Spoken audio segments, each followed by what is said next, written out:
নমস্কার বন্ধুরা, public view কলকাতাতে আপনাদেরকে আরও একবার স্বাগত জানাই।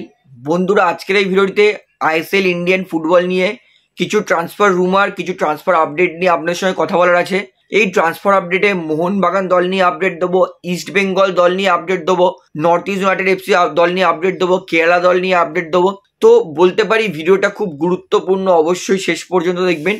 এবং ভিডিওটি শুরু করার আগে একটা ছোট্ট অনুরোধ করে রাখবো, যেহেতু এইখানে আপনারা খেলার সমস্ত রকম আপডেট পেয়ে যাবেন, তাই অবশ্যই পাবলিক ভিউ কলকাতা এই চ্যানেলটিকে সাবস্ক্রাইব করে বেল আইকন প্রেস করে অল করে রাখবেন।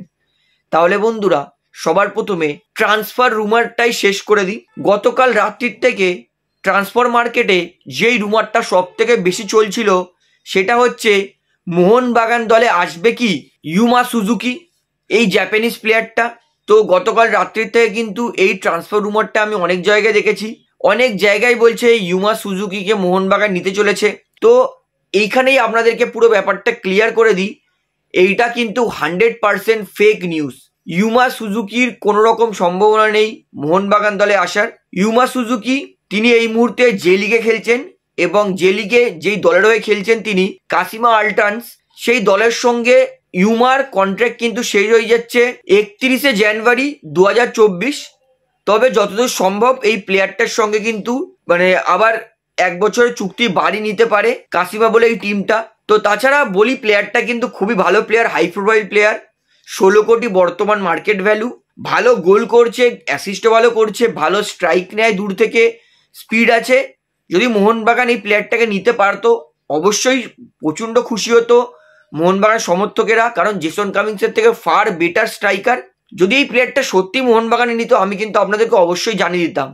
তো যেহেতু এইটা পুরোপুরি ফেক নিউজ, কোনো রকম সত্যতা নেই, তাই নিউজটা আমি এখানেই শেষ করছি যে ইউমা সুজুকি এই যে ট্রান্সফার রুমারটা গতকাল রাত্রিবেলায় ছড়িয়েছিল প্রচণ্ডভাবে, এটা কিন্তু 100% ফেক নিউজ, কোনো রকম সত্যতা নেই। তো বন্ধুরা, মোহনবাগান দল নিয়ে আরও একটা আপডেট দিই। অনেক দিন ধরেই চলছে যে মোহনবাগান তারা সানা সিংকে নেবে বলে চেষ্টা করছে। যেহেতু হায়দ্রাবাদ দলের ট্রান্সফার ব্যান আছে, তাই যদি এই মুহূর্তে সানা সিংকে ছেড়ে দেয় তাহলে তার পরিবর্তে কোনো ভালো প্লেয়ার নিতে পারবে না হায়দ্রাবাদ এফসি। তো তার জন্য আমি এর আগেও বলেছিলাম যে সানা সিংকে কিন্তু মোহনবাগান কেন অন্যান্য দলের নেওয়াটা অনেকটাই ডিফিকাল্ট, কারণ যেহেতু হায়দ্রাবাদের কাছে আর কোনো অপশন নেই, তাই সানা সিংকে তারা ছাড়তে পারবে না। তো এটাই গতকাল রাত্রিবেলায় কনফার্ম করেছে মার্কাস।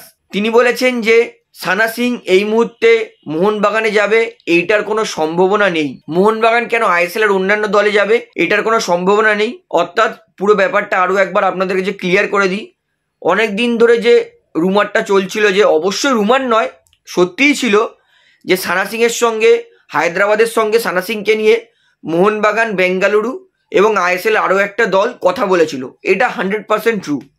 কিন্তু হায়দ্রাবাদ ছাড়বে না যেমনটা আমি জানিয়েছিলাম, সেটাই কিন্তু আরও একটু পরিষ্কার করে দিল মার্কাস। তিনিও কিন্তু জানিয়ে দিলেন যে সানা সিং এই মুহূর্তে মোহনবাগান কেন আইএসএল এর অন্যান্য দলে আসার কিন্তু সম্ভাবনা নেই। অর্থাৎ সানা সিংকে আমরা যে আসবে বলে এতটা আনন্দ পাচ্ছিলাম, সেটার কিন্তু সম্ভাবনা আপাতত নেই, এমনটা জানিয়েছে মার্কাস। তো এবং মার্কাসের কথায় আমি পুরোপুরি বিশ্বাস করি। তো বন্ধুরা, এইবারে তারপরের আপডেট দিই, এটাও মোহনবাগান দলকে নিয়ে, বলতে পারেন কেরালা দলকে নিয়ে। তো আমরা সবাই জানতাম যে সামার ট্রান্সফার উইন্ডোতে, সিজন শুরু হওয়ার আগে ট্রান্সফার উইন্ডোতে মোহনবাগান তারা কিন্তু হর্মিপামকে নেওয়ার জন্য পুরো উঠে পড়ে লেগেছিল, এবং হর্মিপামকে অলমোস্ট সই করেও নিয়েছিল। ট্রান্সফার ফি দিতেও রাজি হয়ে গেছিল, প্রীতম কোটালের সঙ্গে সোয়াব ডিল প্লাস ট্রান্সফার ফি, যেটা আমরা সবাই জানি।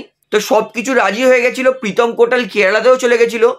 কিন্তু শেষ মুহূর্তে হর্মিপাম তিনি সিদ্ধান্ত নেন যে তিনি মোহনবাগানে যাবেন না, কারণ অলরেডি আনোয়ার আলী মোহনবাগানে চলে গেছেন, তাই মোহনবাগানে তিনি গেম টাইম পাবেন না।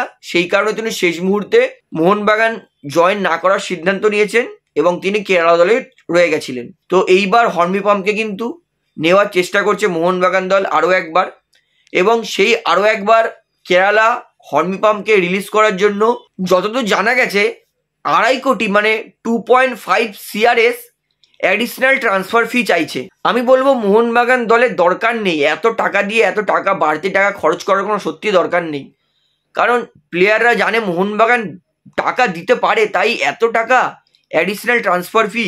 সাল আব্দুল সামাদকে 3 কোটি টাকা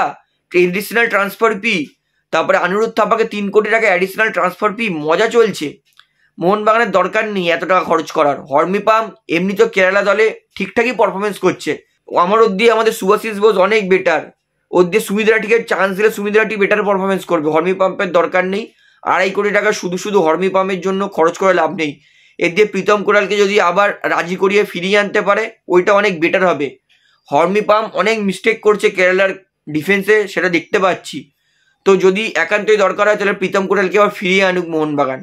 হর্মিপাম্পের জন্য এত কোটি টাকা অ্যাডিশনাল ট্রান্সফার ফি আমি মনে করি মোহনবাগানের দেওয়া উচিত নয়।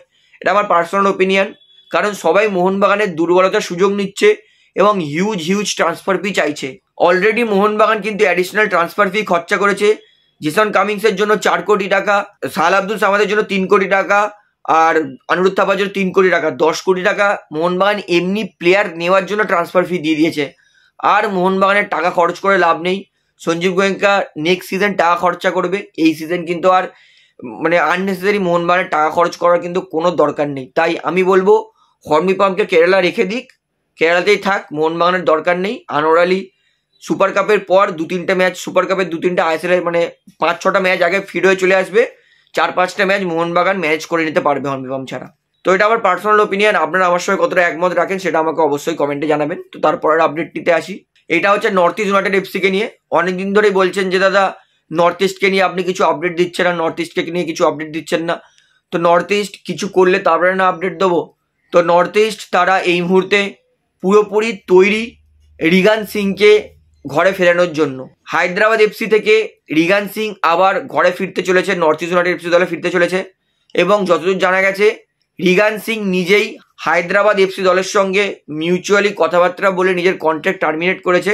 এবং যতদূর জানা গেছে যে আরও একবার রিগান সিং তিনি হায়দ্রাবাদ থেকে নর্থ ইস্ট ইউনাইটেড এফসি দলেই ফিরতে চলেছেন, অর্থাৎ ঘরে ফিরতে চলেছে রিগান সিং। এবং রিগান সিং ঘরে ফিরলে আমি নো ডাউট নর্থ ইস্ট কিন্তু আবার মজবুত হয়ে যাবে, নর্থ ইস্টের ডিফেন্স কিন্তু আবার মজবুত হয়ে যাবে, কারণ রিগান কিন্তু নর্থ ইস্টের হয়ে সেই সিজনটা ভালো খেলেছিল। তো Reagan Singh North East United FC দলে কিন্তু ফিরতে পারে, এর সম্ভাবনা কিন্তু প্রচণ্ডভাবে আছে। তো এবারে লাস্ট আপডেট দিই, ইস্ট বেঙ্গল দল তারা কিন্তু এক দৈত্যাকার স্ট্রাইকারের সঙ্গে কিন্তু কথাবার্তা চালাচ্ছে। এই স্ট্রাইকারটার উচ্চতা হচ্ছে 6 ফুট। এই স্ট্রাইকারটা একটা স্প্যানিশ প্লেয়ার, স্প্যানিশ ইউথ যখন মানে ইউথ লিগে খেলতো তখন প্রচণ্ড নাম করেছিল, কিন্তু আস্তে আস্তে বড় হতে হতে খেলোয়াড়টা কোথাও হারিয়ে যায় এবং সিনিয়র দলে কিন্তু সেরকম নাম করতে পারেনি। এবং লা লিগার কিন্তু খুব একটা বড় ক্লাবেও খেলেনি স্ট্রাইকারটা, এবং রেকর্ডও কিন্তু খুব একটা হিউজ নয় যে হাই প্রোফাইল প্লেয়ার, ছোটোখাটো প্রোফাইলের প্লেয়ারই। তো এই রকম একটা প্লেয়ারের সঙ্গে কিন্তু ইস্ট বেঙ্গল দল কথাবার্তা চলছে। তো প্লেয়ারটার নাম কি এক্স্যাক্ট সেটা জানতে পারিনি, তবে ইস্ট বেঙ্গল এই প্লেয়ারটার সঙ্গে কিন্তু কথাবার্তা চালাচ্ছে। তো প্লেয়ারটার নাম কি আর একটু প্রোফাইল কি সেটা জানার জন্য কিন্তু আপনাদেরকে যে ওয়েট করতে হবে। তবে এই 6 ফুট উচ্চতা স্ট্রাইকারটার সঙ্গে, স্প্যানিশ স্ট্রাইকারটার সঙ্গে কিন্তু ইস্ট বেঙ্গল কথাবার্তা চালাচ্ছে উইন্টার ট্রান্সফার উইন্ডোর জন্য। তো যদি সব কিছু ঠিকঠাক থাকে তাহলে কিন্তু ইস্ট বেঙ্গল তারা কিন্তু এই স্ট্রাইকারটাকে সই করতে পারে।